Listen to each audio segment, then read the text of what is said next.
Welcome to the Banker Lamp. Please enjoy the video. In this video, I will explain how to make canvas at home. Creating your own art surface is a rewarding process, and it's simpler than you might think. First, you'll need to gather a few key items. We'll use unprimed cotton duck fabric, wooden stretcher bars, and gesso.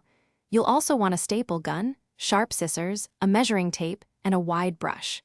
Choosing a good quality, medium-weight cotton duck fabric is crucial for a sturdy and lasting canvas. Now, let's prepare your fabric. Begin by cutting your cotton duck, leaving about 2 to 3 inches of excess fabric on all 4 sides beyond your frame dimensions. Next, assemble your wooden stretcher bars, making sure the corners are square and tight. Lay your fabric face down and center the assembled frame on top. Carefully pull the fabric taut, stapling it to the back of the frame, working from the center outwards on each side. This ensures even tension. With your fabric stretched, it's time to prime it with gesso. Gesso creates a smooth, non-absorbent surface perfect for painting. Stir your gesso well to eliminate any lumps.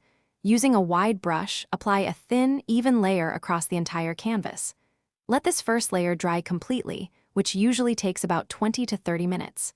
Then, apply a second and possibly a third layer, allowing each to dry fully. This prepares your canvas beautifully. Your homemade canvas is almost ready for your artistic vision.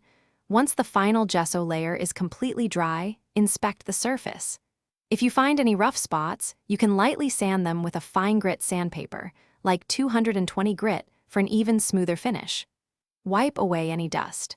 Your custom-made canvas is now perfectly prepared for oil paints, acrylics, or mixed media. Enjoy the unique satisfaction of painting on a surface you crafted yourself.